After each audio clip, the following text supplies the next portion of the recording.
I know exactly how tensed you are for your IM Bangalore UG entrance exam because I know the aspiration.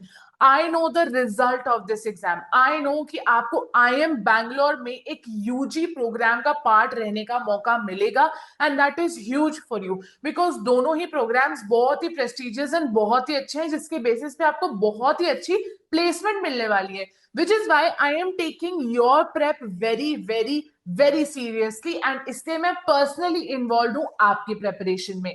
I hope I can help you with this video as well because मैं आपको reading comprehension already पढ़ा चुकी हूं. अब मेरी बारी है आपको क्रिटिकल रीजनिंग पढ़ाने की जिसमें मैं मास्टर हूं एंड मैं आपको क्रिटिकल रीजनिंग इतने अच्छे से पढ़ा दूंगी कि आपको कोई भी क्वेश्चन में रीजनिंग की प्रॉब्लम तो एटलीस्ट नहीं होने वाली है. That is my guarantee to you. तो चलो स्टार्ट करते हैं. सबसे पहले मैं आपको बताती हूं कि व्हाट इज क्रिटिकल रीजनिंग. देखिए क्रिटिकल रीजनिंग जो होता है ना वो रीडिंग कॉम्प्रिहेंशन से थोड़ा सा डिफरेंट होता है. मैं आपको दोनों के बीच का डिफरेंस जो है ना वो अंत में बताऊंगी क्योंकि उसके बेसिस पे मेरे लिए समझाना इजियर होगा जो बेसिक्स में आपको पढ़ाने वाली हूँ. तो क्रिटिकल रीजनिंग क्या होता है आपकी एबिलिटी को जज करता है कि आप आर्ग्यूमेंट्स को किस तरीके से एनालाइज कर पा रहे हो. इस वजह से क्रिटिकल रीजनिंग के जो भी पैसेजेस आते हैं वो कभी भी अलूफ पैसेजेस नहीं होते कि सेंटेंसेस लिख दिया है और खत्म कर दिया, there is no end to it. ऐसा नहीं होता है. Mostly most of these passages are not made up of sentences but of statements. Statements और सेंटेंसेस में एक बहुत बेसिक अंतर होता है और वो ये होता है कि statements are made up of premise plus conclusion और असर्शन एंड रीजनिंग और कॉज एंड इफेक्ट. ये तीनों ही चीजें आपके लिए बहुत जरूरी है समझना. अनलाइक रीडिंग कॉम्प्रिहेंशन सीआर में टेक्स्ट को सिर्फ इवेल्युएट करने की जगह अजम्पशन फ्लॉज वगैरह सब समझने पड़ते हैं, आर्ग्यूमेंट समझनी पड़ती हैं. Let's move on to understanding actually होता क्या है. सबसे पहले हम कंक्लूजन को समझेंगे because conclusion is the patriarch in the family of critical reasoning. अगर आप समझेंगे कंक्लूजन क्या है, देखिए कंक्लूजन एक असर्शन होता है. असर्शन क्या होता है, एक क्लेम होता है, एक फैक्ट होता है या कोई भी चीज जो एक ऑथर चाहता है कि आप एक्सेप्ट करो कि हाँ हम एक्सेप्ट करते हैं कि तुम सही बोल रहे हो, वो कंक्लूजन होता है. वो वैलिड कब बनता है, जब उसको रीजन दिया जाता है सपोर्ट करने के लिए और उन रीजंस को हम प्रेमिसेस बोलते हैं. लेकिन प्रेमिसेस की बात हम बाद में करेंगे. एग्जाम्पल ये है कि ही acted in 100+ hit films. Conclusion क्या है, therefore SRK is a superstar. अब इस कंक्लूजन या इस असर्शन अगर मैं सिर्फ ये बोलती एसआरके इज अ सुपरस्टार, ये मेरा ओपिनियन होता, ये मेरा क्लेम होता, लेकिन क्या ये कंक्लूजन होता, नहीं. कंक्लूजन एक कब बना, जब इसके पास एक प्रेमिस आ गया, that is a reason. Premise का मतलब होता है रीजन. तो since he acted in 100+ hit films, इसलिए एसआरके इज अ सुपरस्टार. अब जब हम प्रेमिस की बात कर रहे हैं तो ये हमारे लिए समझ में आना जरूरी है कि प्रेमिस जो होता है वो रीजंस होते हैं जिसके बेसिस पे आप एक कंक्लूजन तक पहुंच पाते हो. रीजन, एविडेंस, कुछ भी जो कंक्लूजन तक पहुंचने में आपको सपोर्ट करते हैं, इनको आप कॉज एंड इफेक्ट भी बोल सकते हो. Let me give you an example. Heavy rain एक कॉज है एंड सिटी में फ्लड हो जाना हैवी रेन की वजह से एक इफेक्ट है. वैसे ही प्रेमिस एंड कंक्लूजन होता है. करेक्ट. रिजल्ट होता है कंक्लूजन एंड जो चीज लीड करती है टूवर्ड्स रिजल्ट वो प्रेमिस होती है. प्रेमिस जो होते हैं वो रीजंस होते हैं. मोस्टली पैसेज में प्रेमिसेस को किस तरीके से गिवन होता है, example, illustrations, data, analysis, fact. Example क्या होता है, किसी भी पास्ट चीज का जब आप रेफरेंस देते हो टू प्रूव योर कंक्लूजन, वो प्रेमिस वो एग्जाम्पल होता है. सेकेंड इज इलस्ट्रेशन, जब आप एक कहानी सुना के किसी को कोई बात समझाने की कोशिश करते हो. जैसे अगर आपने कभी देखा हो जब भी कोई किसी भी महिला को टीज करता है, ईव टीज करता है एक गली मोहल्ले में, तो वो लेडी हमेशा मुड़ के यही बोलती है, क्या तुम्हारे घर में माँ बहन नहीं है. वो क्यों बोलती है, वो इलस्ट्रेट करने की कोशिश कर रही है, इमेजरी क्रिएट करने की कोशिश कर रही है उस इंसान के दिमाग में कि अगर तुम्हारे घर में कोई भी वुमन है तो उसको भी इन सब चीजों को फेस करना पड़ता है एंड तुम्हारे जैसे लोग उनको इस चीज को फेस करवाते हैं, which is not at all right. तो ये इलस्ट्रेशन है जिसके बेसिस पे वो कंक्लूजन तक पहुंचा पा रही है. There is data. जैसे अगर मैं बोलूं 85% of people in India voted for BJP in 2014, ये एक प्रेमिस है. 85% नंबर जब यूज किया मैंने तब वो डेटा बन गया. Analysis. BJP has been working for the development of India in a much better way than Congress ever did. अगर ये बात लिखी गई है, ये एनालिसिस है. किस चीज का एनालिसिस है? डेवलपमेंट का एनालिसिस है कि इसने बेटर डेवलपमेंट किया है कांग्रेस से. तो यहाँ पे हम कंपैरिजन कर रहे हैं. एनालिसिस वही होता है. फैक्ट क्या होता है?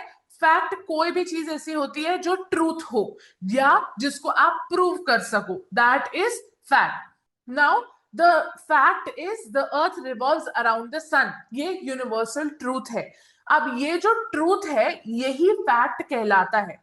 जब कोई फैक्ट ऑलरेडी प्रूवन है, जैसे साइंटिफिकली प्रूवन है ये बात that the earth revolves around the sun and the moon revolves around earth, ये सारी जो चीजें हैं ये फैक्ट्स हैं. इन फैक्ट्स को आप यूज कर सकते हो to come to your conclusion. आगे बढ़ते हैं, बात करते हैं कि अजम्पशन क्या होता है. देखिए, अजम्पशन जो है वो प्रेमिस और कंक्लूजन का बेटा है. कंक्लूजन हमारे फादर थे, प्रेमिस मदर है, एंड इनका बेटा है अजम्पशन, द चाइल्ड. अब ये क्या होता है? ये एक लॉजिकल कॉम्बिनेशन होता है बोथ प्रेमिस एंड कंक्लूजन का. अब मैं आपको समझाती हूँ. मोस्टली इंडियन घरों में क्या होता है कि पहले ये सोचा जाता है कि यार इस घर को एक नए बच्चे की जरूरत है. मोस्टली जो शादियां होती हैं हमारे हमारे यहाँ पे, अरेंज मैरिजेस भी होती हैं, वो भी इसलिए होती हैं कि अब एक बच्चा करने की जरूरत है. जितना जल्दी शादी करोगे उतना अच्छे से बच्चा हो जाएगा, तो इससे शादी करनी चाहिए.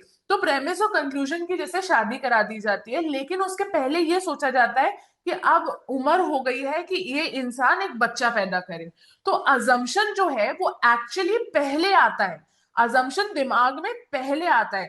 पहले ऑथर अज्यूम करता है कि मैं इस बात को लिखूंगा या ये बात बोलूंगा तो इसका क्या इफेक्ट पड़ेगा, इसका क्या रिजल्ट आएगा, एंड उसके बाद वो कोई चीज लिखता है. करेक्ट. तो अजम्पशन को समझना बहुत जरूरी है आपके लिए, लेकिन उससे भी ज्यादा जरूरी है अभी एग्जाम के समय पे सिर्फ ये समझना कि अगर आप 4 ऑप्शंस में से एक ऑप्शन को मार्क करना चाहते हैं तो बाकी के 3 ऑप्शंस को आप एलिमिनेट कैसे करेंगे. मैं आपको ये बताती हूँ कि एक अजम्पशन की स्टेटमेंट कैसी दिखती है. क्योंकि अजम्पशन प्रेमिस और कंक्लूजन दोनों का बेटा है, इसलिए उसका जेनेटिक वैल्यू जैसा वो दिखता है वो मम्मी पापा का मिक्स दिखता है. तो फर्स्ट एलिमिनेशन का रीजन ये रहेगा कि कोई भी स्टेटमेंट अगर प्रेमिस प्लस कंक्लूजन नहीं है तो वो अजम्पशन नहीं हो सकती है. लेकिन ये फिर अजम्पशन और स्टेटमेंट में क्या डिफरेंस है, क्योंकि मैंने ऊपर आपको बोला स्टेटमेंट भी प्रेमिस प्लस कंक्लूजन होता है. मैं आपको समझाती हूँ. यहाँ पे आपको ये बात समझना बहुत जरूरी है कि जैसे ही आपने उस प्रेमिस प्लस कंक्लूजन को जनरलाइज कर दिया वैसे ही वो अजम्पशन बन जाता है.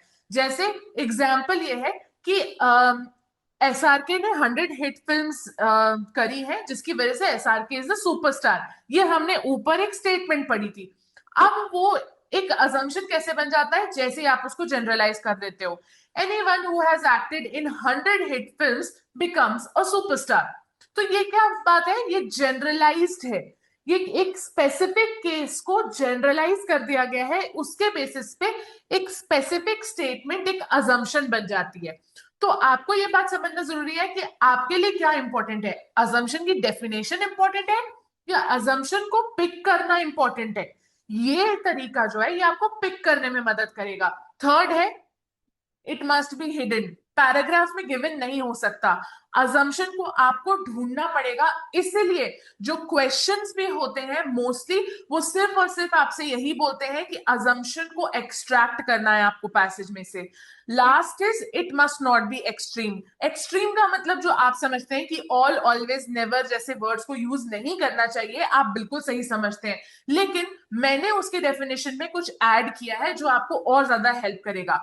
अगर पैसेज में लिखा है 85% of people in India voted for BJP in 2014, तो आप कोई भी ऐसा आंसर मार्क नहीं करेंगे जिसमें लिखा है all the people in India voted for BJP in 2015 sorry 14 and आप ये भी मार्क नहीं कर सकते कि few people voted for BJP in 2014।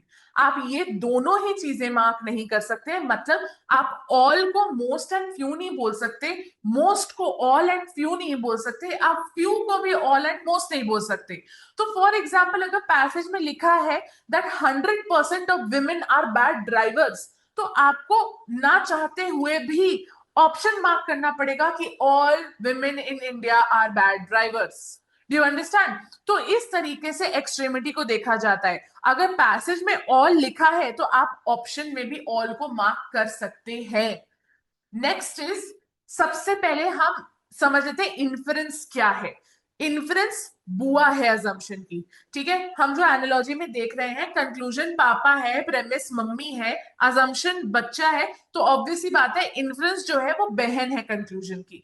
अब इन्फरेंस ऑब्वियसली क्योंकि बहन है कंक्लूजन की, तो वो प्रेमिस जैसी तो नहीं दिख सकती, इसलिए वो कंक्लूजन जैसी दिखती है। जैसे अजम्पशन ऊपर, प्रेमिस एंड कंक्लूजन का मिक्सचर दिखता है, वैसे ही इन्फरेंस सिर्फ और सिर्फ कंक्लूजन जैसा दिखता है, लेकिन एक जनरलाइज्ड कंक्लूजन दिखता है, बहुत ही जनरलाइज्ड। मतलब जैसे मैंने आपको ऊपर बताया ना, anyone can be a superstar if he has acted in 100 hit films, वैसे ही होता है, ठीक है। तो वैसे ही आप जनरलाइज कर दोगे जैसे ही कंक्लूजन को, तो वो कंक्लूजन इन्फरेंस बन जाएगा instead of being called a conclusion. And याद रखिएगा, अगर आपने किसी ऐसे सेंटेंस को मार्क कर दिया जो एक्सप्लिसिटली किसी एक बात की बात कर रहा है, तो तुरंत ही अगर आपने सही बात समझी भी है तो वो इन्फ्लुएंस कंक्लूजन बन जाएगा एंड आपका आंसर गलत हो जाएगा। Third is, it must not be given in the passage, it is hidden, इसलिए आपको एक्सट्रैक्ट करने के लिए कहा जाता है, इसलिए आपको इन्फर करने के लिए कहा जाता है। And it must not be extreme just as assumption. एक बहुत इंपॉर्टेंट बात, मोस्टली लोग मुझसे पूछते हैं कि इन्फ्लुएंस होता क्या है। देखो क्या होता है, प्रेमिसेस या रीजन के बहुत सारे सेट्स दिए होते हैं एक पैराग्राफ में, एंड देन एक कंक्लूजन होता है। पूरे पैराग्राफ में एक conclusion and multiple sets of reasons होते हैं। तो जो वो मल्टीपल सेट्स ऑफ रीजंस होते हैं उनमें मल्टीपल सेट्स ऑफ इन्फ्लुएंसेस निकलते हैं एक पर्टिकुलर एग्जाम्पल से। फॉर एग्जाम्पल अगर मैं ये बोलूं 85% of people in India voted for BJP in 2014, and मैं सेकेंड पैराग्राफ में ये बोलूं कि only 65% of people in India voted for BJP in 2024, तो इन दोनों का अलग अलग इन्फ्लुएंस निकल रहा है। इन दोनों का ही अलग अलग इन्फ्लुएंस निकल रहा है। जो फर्स्ट वाला है उसका ये इन्फ्लुएंस निकल रहा है कि most of the people in India voted for BJP in 2014। Second वाले का निकल रहा है कि the BJP lost its popularity from 2014। तो ये क्या हो रहा है, इन्फ्लुएंस चेंज हो जा रहा है इन सेट्स ऑफ प्रेमिसेस। तो इन्फ्लुएंस जो होता है वो एक छोटे छोटे एक पैराग्राफ में, फॉर एग्जांपल एक पैसेज में, सॉरी, जो आपको दिया होता है उस पैसेज में एक पैराग्राफ एक सेट ऑफ प्रेमिस है, ऐसे ही चार पैराग्राफ्स दिए हुए हैं तो चार सेट ऑफ प्रेमिसेस होंगे, एंड ये चारों पैराग्राफ को मिला के जैसे एक कंक्लूजन निकलता है, वैसे ही सारे इन्फ्लुएंसेस को मिला के एक कंक्लूजन निकलता है। Next is arguments. आर्ग्यूमेंट्स भी बहुत जरूरी होते हैं क्योंकि इनके ऊपर भी क्वेश्चन आ सकता है, ऑल्दो वेरी अनलाइकली कि आपको क्वेश्चन आएगा, फिर भी मैं आपको चार टाइप के आर्ग्यूमेंट्स बता देती हूँ, very easy, just bear with me. First is vague argument, जो बिल्कुल भी स्ट्रेंथन वीकन या कुछ भी नहीं कर सकती है, वो न्यूट्रल होनी चाहिए, अनक्लियर होनी चाहिए, इररेलेवेंट होनी चाहिए। अब तुम सोचोगे जब वेग होती है तो पढ़ा क्यों रहे हो, क्योंकि क्वेश्चन आता है।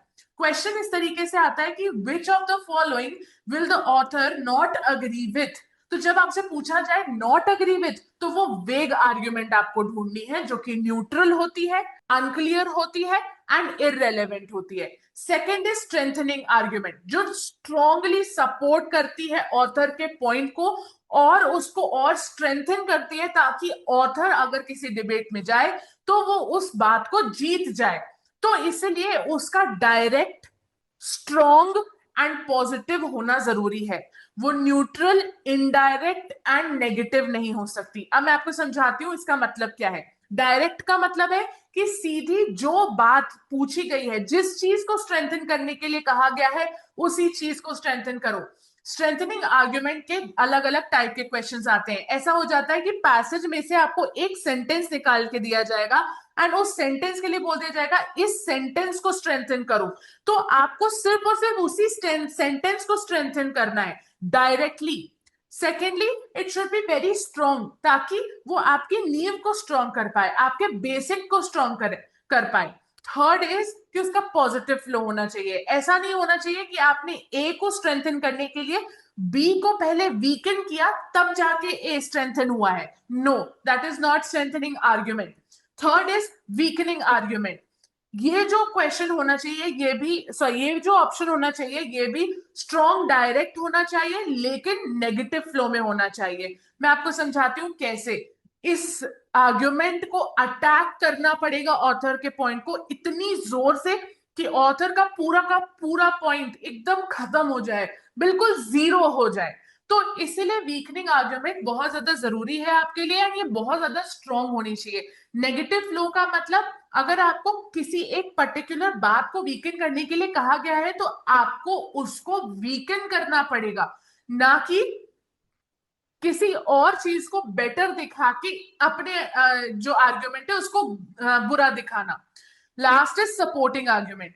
ये एक माइल्ड सपोर्ट प्रोवाइड करता है, इसलिए ये स्ट्रॉन्ग नहीं हो सकता, वरना स्ट्रेंथनिंग एंड सपोर्टिंग आर्ग्यूमेंट में कोई डिफरेंस नहीं रह जाएगा।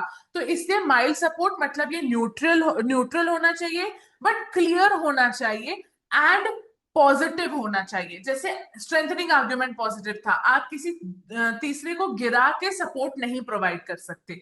Next, let's move on to course of action and logical flaws. Course of action क्या होता है, बहुत क्लियरली बता देती हूँ। कोई भी urgent and most effective action that solves a problem. आपको एक प्रॉब्लम दे दी जाएगी एंड आपको ऑप्शन दे दिए जाएंगे कि इनमें से कौन सा कोर्स ऑफ एक्शन है। तो कोर्स ऑफ एक्शन का मतलब क्या होता है, जो भी काम, जो भी एक्शन आप उस प्रॉब्लम की सिचुएशन में तुरंत कर सकते हो, अर्जेंटली कर सकते हो, एंड उसकी इफेक्टिवनेस बहुत ज्यादा होती है। मतलब जो चीज किसी भी प्रॉब्लम को टोटली सॉल्व कर दे, उसको बोलते हैं कोर्स ऑफ एक्शन। देखिए, आपको सिर्फ और सिर्फ अर्जेंट चीज को नहीं चूज कर लेना है, कि अगर फॉर एग्जाम्पल आपकी तबीयत खराब हो रही है और आपको बेहोशी लग रही है, तो आप सबसे पहले क्या करोगे, अगर ऑप्शन में लिखा है पानी पियोगे, that is not course of action. आपकी ये जो बेहोशी की प्रॉब्लम है, आपका जो ये सब है, इसको आपको सॉल्व करना है, तो इसलिए पानी पिएंगे ये एक अर्जेंट बात है। लेकिन जो कोर्स ऑफ एक्शन है वो ये होगा कि आप तुरंत ही एम्बुलेंस कॉल करेंगे एंड डॉक्टर के पास जाएंगे, क्योंकि ये प्रॉब्लम को सॉल्व कर रहा है। करेक्ट? ये सिर्फ प्रॉब्लम को थोड़ी देर के लिए डिफ्लेट नहीं कर दे रहा है, फर्स्ट एक्शन जो प्रॉब्लम को सॉल्व करता है। अब हम बात करते हैं फ्लॉ की। फ्लॉ क्या होता है? मोस्टली आप सोचोगे फ्लॉ का मतलब होता है मिस्टेक। नहीं, सिर्फ मिस्टेक नहीं होता, क्योंकि मिस्टेक फैक्चुअल मिस्टेक भी हो सकती है। फैक्चुअल मिस्टेक से क्रिटिकल रीजनिंग में किसी का भी कोई लेना देना नहीं है। मिस्टेक एक्चुअली क्या होती है मैं आपको समझाती हूँ। Mistake is the difference between two arguments, या कोई भी दो चीजें जिनके बीच में एक फ्लॉ बनाया जा सकता है। जैसे प्रेमिस एंड अजम्पशन के बीच में फ्लॉ हो सकता है कि अगर कोई इंसान 200 हिट फिल्म्स कर चुका है, तो एसआरके क्यों एक सुपरस्टार है, फिर 200 हिट फिल्म वाला सुपरस्टार होना चाहिए। करेक्ट? तो आप अगर फॉर एग्जाम्पल आपके पैसेज में दिया है कि SRK has done more than 100 hit films, therefore he is a superstar, although Amitabh Bachchan has done more than 250 hit films। तो आप इस तरीके के फ्लॉ है, क्या है, ये दो प्रेमिसेस हैं। तो ये जो दो प्रेमिसेस हैं, इन दोनों के रिलेशनशिप में फ्लॉ है। तो फ्लॉ आपको फैक्चुअल फ्लॉ नहीं ढूंढना है कि शुगर की जगह सॉल्ट लिखा है तो यही आंसर होगा, नहीं। फ्लॉ आपको ढूंढना है दो चीजों के रिलेशनशिप के बीच में। तो अब जैसे यहाँ पे एग्जाम्पल दिया है, Yash is a good student but he does not score well in mocks. अब देखो, ये कॉन्ट्राडिक्टरी हो गया कि जब वो अच्छा स्कोर नहीं करता है मॉक्स में, तो वो अच्छा स्टूडेंट कैसे हो सकता है। तो यही जो फ्लॉ होता है, आप ऐसे ही आइडेंटिफाई करते हो कि कॉन्ट्राडिक्शन दिखता है आपको। Now flaws are also called a paradox. अगर आपसे पूछा जाए आइडेंटिफाई द पैराडॉक्स, तो भी आप फ्लॉ ही ढूंढते हैं। अब मैं बताती हूँ पैराडॉक्स का मीनिंग क्या होता है। पैराडॉक्स का मतलब होता है कॉन्ट्राडिक्टरी बट ट्रू। तो ये फ्लॉ की जो स्टेटमेंट होती है ये कॉन्ट्राडिक्टरी होती है लेकिन ट्रू होती है। आप ये नहीं बोल सकते कि Yash is a bad student या Yash does score well in mocks, आप ये नहीं बोल सकते हो। आपको इस बात को मानना पड़ेगा कि Yash is a good student and he does not score well in mocks. अब आपको नेक्स्ट लेवल में बोला जाएगा कि आप इस फ्लॉ को रिजॉल्व करके बताओ। तो उसमें आप क्या करोगे, आप एक न्यू प्रेमिस लेके आओगे, एकदम न्यू होना चाहिए जो पैसेज में गिवन नहीं है लेकिन कॉन्ट्रडिक्शन को टोटली हटा दे रहा है। मैं बताती हूँ इसका बहुत अच्छा example. Yash is a good student as he is obedient and discipline although he doesn't score well in mocks. तो हमने एक डिफरेंट काइंड ऑफ एट्रीब्यूट दे दिया यश को जिसकी वजह से he is a good student. That's it. इसी को बोलते हैं रिजॉल्व द फ्लॉ। तो आपने course of action, identifying the flaw and resolving the flaw, तीनों चीजें सीख ली। I'll see you next time. Until then, comment any of your whatever you feel. कोई भी प्रॉब्लम है, कोई भी झंझट है, कुछ भी लग रहा है, आप प्लीज कमेंट करिए। मैं और मेरी team will help to support you and you can totally count on us. I'll see you next time. Until then, bye.